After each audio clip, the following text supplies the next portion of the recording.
चिंतन श्री गुरुदेव दत्त.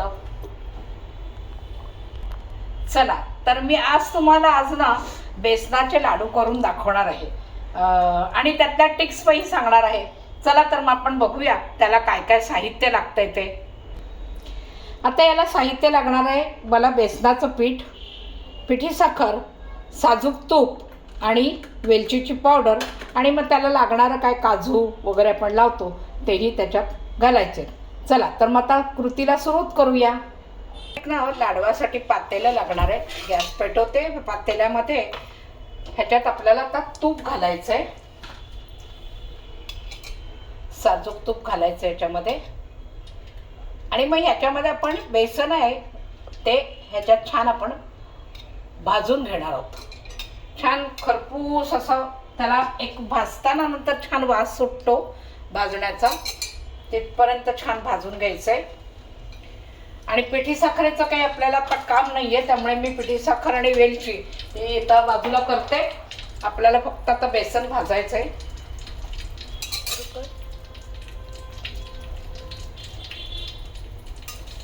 तर आपलं आता इथे तूप तापलं आहे. आता याच्यामध्ये आपण बेसन घालणार आहोत.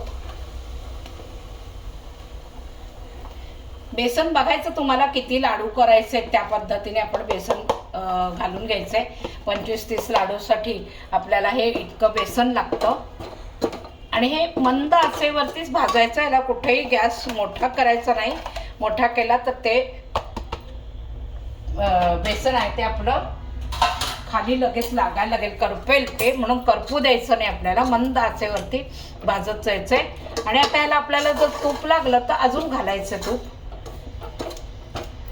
सुरुवातीलाच एकदम जास्त तूप घालायचं नाही, नाहीतर मग ते बेसन अगदी पातळ होऊन जातं आणि त्याला मग घट्टपणा येत नाही, लाडू वळताना त्रास होतो.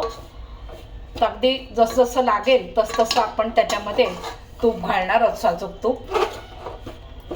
आणि लक्षात घ्या अगदी बारीक मंद आचेवरती भाजायचे. कुठेही जास्त आच त्याला लागता कामाची नाही. जास्ती आच लागली तर ते जळून जाईल आणि मग लाडू खराब होतील तुमचे, चांगले होणार नाहीत. चला हे बघा, हे आता आपलं पीठ ना अशा पद्धतीने त्याला आपल्याला थोडं तूप अजून लागणार आहे. म्हणून मगाशी म्हटलं ना जसं लागेल तसं आपल्याला तूप घालून घ्यायचं आहे. फार एकदम भरमसाठ घालायचं नाही, नाहीतर मग पातळ होतं. आता थोडं लागणार आहे आपल्याला, अजून थोडं घालूया तूप आपण.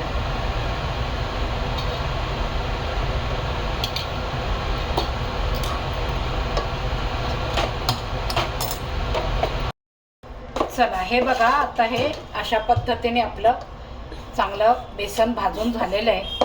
हा असा छान असा रंग आला पाहिजे याला आणि वासही छान सुटलाय.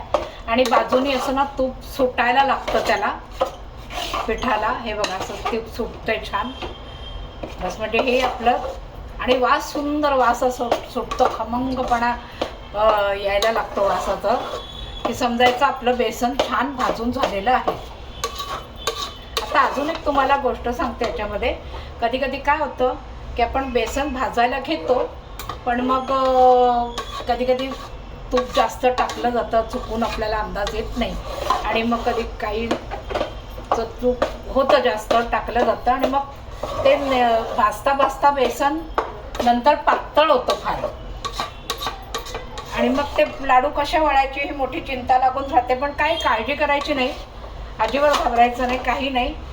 सरळ दुसऱ्या कढईमध्ये थोडंसं बेसन वेगळं घ्यायचं आणि ते मंद आचेवर कोरडंच चांगलं भाजून घ्यायचं. फक्त एवढंच लक्षात ठेवायचं की ते चांगलं भाजलं गेलं पाहिजे, कारण हे भाजलेलं आहे बेसन आणि ते जर भाजलं गेलं नाही तर मग कच्चटपणा त्याला येईल. म्हणून तेही जरा व्यवस्थित मंद आचेवर कोरडं भाजून घ्यायचं. आणि मग ह्याच्यामध्ये समजा पातळ झालं असेल तर त्यात मिक्स करून पुन्हा व्यवस्थित सारखं भाजून घ्यायचं. आणि साधारण हे इतपत असं घट्ट झालं पाहिजे व्यवस्थित. हे किती सुंदर झालंय बघा. आणि आता अजून एक टिप तुम्हाला देते. तर आता हे जे बेसन झालंय भाजून, हे आता रात्रभर आपल्याला असंच ठेवून द्यायचंय झाकून. म्हणजे झाकणाच्यावर आत्ता लगेच घालायचं नाही, थोडं थंड होऊ द्यायचं. नाही तर झाकण घातलं तर त्याला वाफ येईल आणि ती वाफ त्या ह्याच्यात जाईल आणि उगाच अजून पातळ होईल. हे तर असंच थंड व्हायला ठेवायचं आहे आणि नंतर मग रात्री झाकून व्यवस्थित, कारण त्याला ते छान रात्रभर ठेवलं ना की छान फुलून येतं पीठ, मस्त फुलून आणायचं त्याला, व्यवस्थित फुलून येतं. आणि मग सकाळी त्याला पिठी साखर त्याला घालायची त्याच्यामध्ये आणि मग छान मळून मळून मळून लाडू वळून घ्यायचे. आता मी याच्यामध्ये बेदाणे पण घालणार आहे थोडे, हे आत्ताच घालून घ्यायचे बेदाणे. चला तर हे बघा, हे बेदाणे आहेत ना, हे मी आता ह्याच्यामध्ये असे घालून घेणार. गरम असताना घातले की ते छान त्याच्यामध्ये फुलून येतील. आणि मग काजू आपल्याला वरतून लावून घ्यायचे जेव्हा वळायला घ्याल त्यावेळेला सकाळी. असं सुंदर असे फुलून आले ना की नंतर बघा तुम्ही कसे लाडू छान होतात.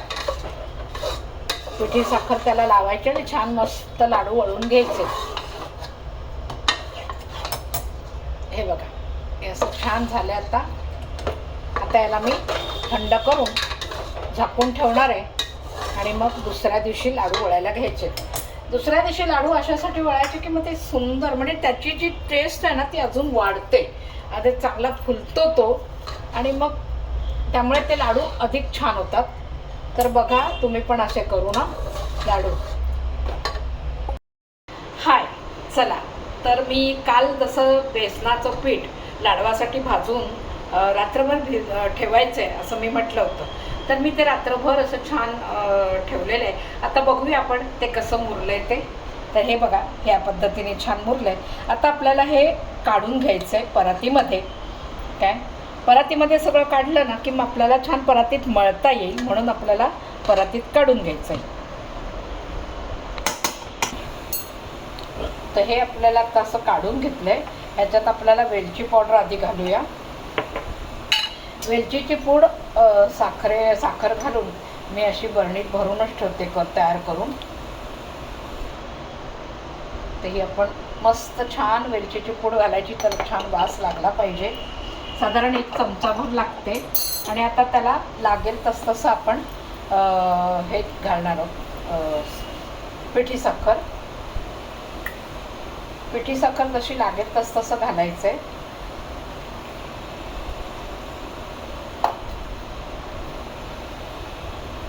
एकदम भरमसाठ आधी घालायची नाही, तर मग अति गोड होतो. हे बघा, हे ना अशा पद्धतीने छान असं मळून घ्यायचं आहे. आता हे आपलं मळून झालेलं आहे. आता आपण ह्याला लाडू वळायला सुरुवात करणार आहोत. तर आपल्याला आता हे मध्यम आकाराचे छान असे लाडू वळून घ्यायचे आहेत. हे बघा, हे छान असे सुंदर लाडू होतात. आता हे तुम्ही ना फ्रीजमध्ये न ठेवता बाहेर ठेवले तरी चालतील, किंवा फ्रीजमध्ये जरी ठेवले ना तरी आरामात महिनाभर हे लाडू छान राहतात व्यवस्थित अगदी. आणि बघा तुम्ही, तर मी केलेले लाडू आहेत, तर तुम्हाला कसे वाटत आहेत बघा. आणि आवडल्यास मला कमेंट्स बॉक्समध्ये कळवा तुम्ही केलेले बनवलेले लाडू कसे झालेत ते. आणि मला लाईक करा, शेअर करा, सबस्क्राईब करायला विसरू नका, कारण सबस्क्राईब करणं फार महत्त्वाचं असतं. त्याचं कारण आहे, जर सबस्क्राईब केलं तर माझे नवनवीन येणारे व्हिडिओ तुम्हाला बघायला मिळतील. तर विसरू नका सबस्क्राईब करायला. बाय.